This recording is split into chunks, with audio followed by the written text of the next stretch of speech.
Hello friends, good afternoon, नमस्ते, सलाम, what ever you feel connected with.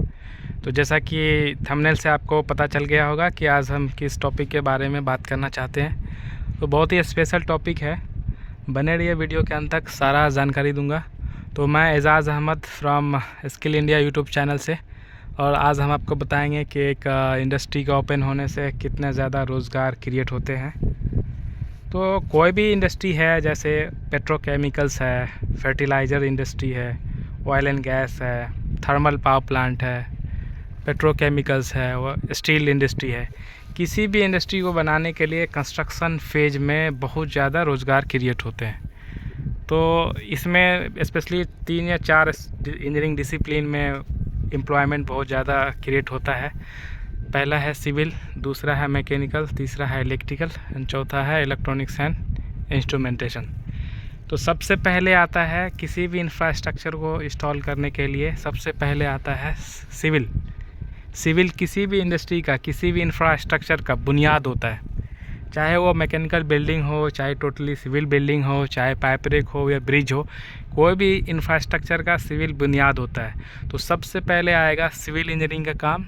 तो इसमें बहुत सारे सिविल वर्कर्स, सिविल सुपरवाइजर्स, फॉरमैन्स और स्टाफ लगते हैं। जैसा कि मैं अभी हूँ इस साइट पे, जो 62 मिलियन लीटर पर डे पानी रिफ़ाइन करेगा। बगल में सी है, समुद्री पोर्ट तट है, जो यहाँ से 5-6 किलोमीटर है। तो वहाँ से पाइपलाइन के ज़रिए, अंडरग्राउंड पाइपलाइन के थ्रू पानी यहाँ से खींच के लेके आएगा और 62 मिलियन टन पानी यहाँ रिफ़ाइन करेगा।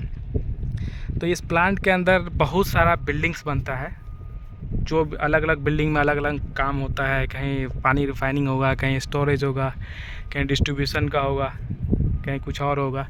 तो आप देख रहे हैं कि यहाँ पे इस प्लांट पे करीब करीब 10 से 15 सिविल बिल्डिंग है। बहुत सारा सिविल इंफ्रास्ट्रक्चर का अभी भी काम चल रहा है। तो ये इतने बड़ा सिविल इंफ्रास्ट्रक्चर खड़ा करने के लिए एक तो मटेरियल चाहिए, जैसे कंक्रीट हो गया, स्टील हो गया और मिट्टी हो गया। बाहर से मिट्टी ला के भराई किया जाता है। तो जो सप्लायर्स है उसको भी रोज़गार मिला, और इतना बड़ा सिविल इंफ्रास्ट्रक्चर खड़ा करना है तो उसके लिए बहुत सारा वर्कर्स लगेगा, स्टाफ लगेगा, तो उसको भी रोज़गार मिल जाएगा। और दूसरा, ये मशीनरी भी इसमें इन्वॉल्व होता है। जैसे गड्ढा खुदाई में आप दे सकते हैं, ये प्रोक्लेन है और जेसीबी है। मिट्टी खुदाई हो, भराई हो, उसमें प्रोक्लेन और जेसीबी यूज़ होगा।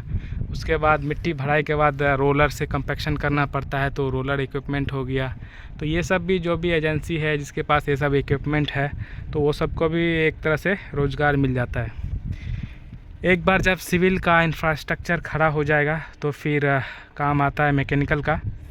मैकेनिकल बोले तो totally structural, steel equipment, pipe rack, piping, ये सब टोटल मैकेनिकल का काम है। जैसा कि आप सामने देख रहे हैं कि सिविल का एक बिल्डिंग है, सिविल का फुटिंग हुआ है। इस बिल्डिंग में करीब 92 फुटिंग है। तो इस 92 फुटिंग पे करीब करीब 700 टन स्टील स्ट्रक्चर एरेक्शन होगा। जैसा कि आप देख रहे हैं, जूम करके मैं दिखा रहा हूँ। ये फिर स्टील का एक एक फुटिंग पे स्टील का कॉलम एरेक्शन होगा, फिर बीम एरेक्शन होगा, ब्रेसिंग्स लगेगा। फिर इस तरह से एक बिल्डिंग कंप्लीट होगा। 3-4 फ्लोर का बिल्डिंग होगा।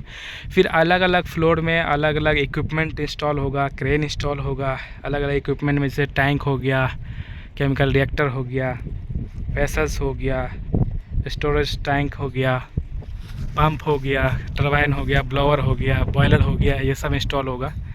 तो इतना मैकेनिकल इंफ्रास्ट्रक्चर इंस्टॉल करने के लिए मैकेनिकल इंजीनियर्स लगेंगे, मैकेनिकल सुपरवाइजर्स लगेंगे, और बहुत सारे मैकेनिकल्स वर्कर लगेंगे। जैसे गैस कटर हो गया, फीटर हो गया, फैब्रिकेटर हो गया, रिगर हो गया, स्टील एरेक्शन करने के लिए, टैंक एरेक्शन करने के लिए, हैवी लिफ्टिंग के लिए।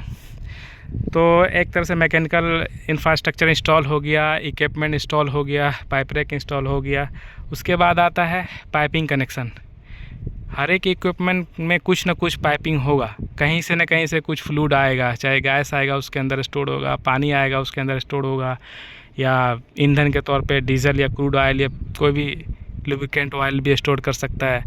तो कहीं से तो आएगा।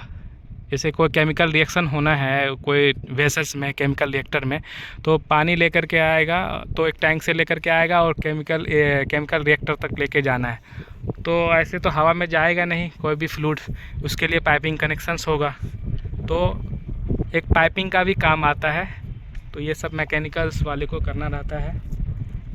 जैसे कि आप देख रहे हैं ये सामने टैंक है, ये करीब करीब 10-15 हॉरिजॉन्टल टैंक है, जिसमें पानी रिफाइनिंग होने के बाद यहाँ स्टोर होगा। तो पानी कहीं से आएगा तो पाइपलाइन के थ्रू आएगा, तो इसके लिए पाइपिंग कनेक्ट करना पड़ेगा। अब यह मैकेनिकल इंफ्रास्ट्रक्चर इंस्टॉल हो गया, इक्विपमेंट इंस्टॉल हो गया, पाइपिंग कनेक्शंस हो गया। अब बारी आता है इलेक्ट्रिकल का। इक्विपमेंट इंस्टॉल हो गया, तो इक्विपमेंट को एनर्जी कौन देगा, एनर्जाइज कौन करे? खुद ब खुद कोई कंप्रेसर्स, बॉयलर, ब्लोवर या पंप खुद ब खुद तो काम करेगा नहीं। सपोज कि पानी खींच के, जैसे पानी रिफाइन हो गया कोई दूसरा बिल्डिंग में, वहाँ से लेकर के स्टोर करना है इस टैंक में, तो पानी खुद ब खुद तो आएगा नहीं, उसको पंप चाहिए। तो पंप कैसे चलेगा? पंप के लिए मोटर चाहिए, तो मोटर में इलेक्ट्रिक सप्लाई होता है, इलेक्ट्रिक एनर्जी मिलेगा उसको, तभी मोटर चलेगा। तो इलेक्ट्रिकल वाले का काम आता है ये इलेक्ट्रिक केबलिंग करना, ट्रांसफार्मर बैठाना, कितना इसमें इस प्रोजेक्ट पे इस बिल्डिंग में, इस इंडस्ट्री में कितना ज़्यादा मेगावाट बिजली कंजम्पशन होगा, उस हिसाब से ट्रांसफार्मर इंस्टॉल करना, डीसी पैनल इंस्टॉल करना, कंट्रोल रूम इंस्टॉल करना। जैसा कि इस प्रोजेक्ट पे इलेक्ट्रिकल का जो बहुत बड़ी कंपनी है सीमेंस, उसको काम मिला है कंट्रोल रूम बिठाने का, केबलिंग का, ट्रांसफार्मर बिठाने का, डीसी पैनल बिठाने का। तो इलेक्ट्रिकल्स का काम हो जाएगा। उसके बाद आएगा लास्ट में इंस्ट्रूमेंटेशन, इलेक्ट्रॉनिक्स एंड इंस्ट्रूमेंटेशन। जैसे कि इस टैंक में पानी जा रहा है तो कितना उसका फ्लो स्पीड क्या है, टेम्परेचर क्या है, प्रेशर क्या है, कब पानी भरेगा, कब वाल्व ओपन या क्लोज़ करना है। तो हमेशा आदमी तो खड़ा नहीं रहेगा, तो एक कंट्रोल रूम रहता है जहाँ से इलेक्ट्रॉनिक सेंसर हर जगह हर इक्विपमेंट पे लगाया जाता है, जो फ्लो मीटर, टेम्परेचर, प्रेशर हर चीज़ मेज़र करके डिस्प्ले पे दिखाता रहता है।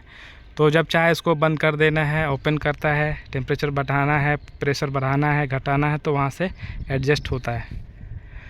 तो अब जैसा कि देखे आपको पता चल ही गया होगा कि एक इंडस्ट्री ओपन होने से कितने ज़्यादा कौन कौन सा सेक्टर्स में रोज़गार पैदा होता है। और ख़ास करके जो एरिया में इंडस्ट्री इंस्टॉल होता है, इंडस्ट्री बनता है, उसका लोकल्स विलेज है, उसमें भी वहाँ भी बहुत ज़्यादा रोज़गार क्रिएट होते हैं, क्योंकि 5-10 हज़ार करीब आदमी आएंगे, उसका रहने के लिए रूम चाहिए, खाना चाहिए, फूडिंग है, ट्रैवलिंग है, ट्रांसपोर्टेशंस है। तो वो लोग अपना दुकान ओपन कर लिया, रूम बना के छोड़ दिया, तो इस तरह से उस लोगों को भी रोज़गार मिलता है। और इस फील्ड में एक इंडस्ट्री ओपन होने से ट्रांसपोर्टेशन एंड ट्रैवलिंग में भी रोज़गार बहुत सारा क्रिएट होता है, क्योंकि इतने सारे जो टैंक लेके आया गया है और इलेक्ट्रिकल इक्विपमेंट्स है, केबल है, ये स्टील है, ये कंक्रीट है, ये सब बाहर से लाने के लिए ट्रेलर और ट्रक का यूज़ किया जाता है।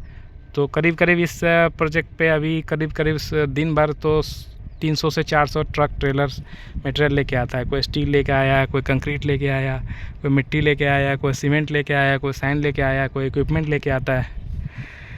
तो ये रहा प्लांट कैसे रोज़गार पैदा करता है। मैं प्लांट कंस्ट्रक्शन, ऑपरेशन, मेंटेनेंस के बारे में बहुत सारा वीडियो बनाते रहता हूँ। अगर ये वीडियो आपको हेल्पफुल लगा है तो please go back to my YouTube channel and watch my all playlist video. Thank you for watching. Please subscribe to my channel.